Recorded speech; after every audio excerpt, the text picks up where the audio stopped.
આગળ સમાચારમાં વાત કરીએ તો સાબરકાંઠાથી સમાચાર પ્રાપ્ત થયા છે। સાબરકાંઠામાં પ્રજાસત્તાક દિવસની ઉજવણી કરવામાં આવી છે। તો હિંમતનગર નગરપાલિકા પ્રજાસત્તાક દિવસની ઉજવણી કરાઈ છે। પાલિકા પ્રમુખના હસ્તે ધ્વજવંદન કરવામાં આવ્યું હતું। પાલિકાના સંકુલમાં ધ્વજવંદન કરવામાં આવ્યું હતું। તો ચીફ ઓફિસ સહિત સદસ્યો અને કર્મચારીઓ પણ ખાસ રીતે ઉપસ્થિત જોવા મળ્યા હતા।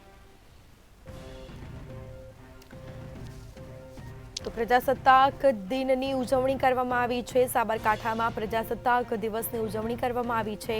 હિંમતનગર નગરપાલિકા પ્રજાસત્તાક દિવસની ઉજવણી કરાઈ છે। પાલિકા પ્રમુખના હસ્તે ધ્વજવંદન કરવામાં આવ્યું હતું।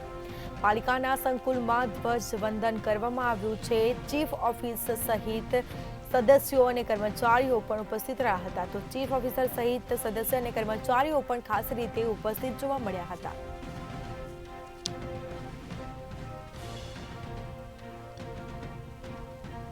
તો સાબરકાંઠાના પ્રજાસત્તાક દિવસની ઉજવણી કરવામાં આવી છે, જેમાં અનેક અધિકારીઓ સદસ્યો પણ ઉપસ્થિત રહ્યા હતા, કર્મચારીઓ પણ ઉપસ્થિત હતા। પાલિકા પ્રમુખના હસ્તે ધ્વજવંદન કરવામાં આવ્યું છે। તો આજે 26મી જાન્યુઆરી પ્રજાસત્તાક દિવસની ઉજવણી સાબરકાંઠાના હિંમતનગર નગરપાલિકા પ્રજાસત્તાક દિવસની ઉજવણી કરવામાં આવી છે। તો પાલિકાના પ્રમુખના હસ્તે ધ્વજવંદન કરવામાં આવ્યું હતું। પાલિકાના સંકુલમાં ધ્વજવંદન કરવામાં આવ્યું છે, જેમાં ચીફ ઓફિસર સહિત સદસ્યો અને કર્મચારીઓ પણ ખાસ રીતે ઉપસ્થિત જોવા મળ્યા હતા।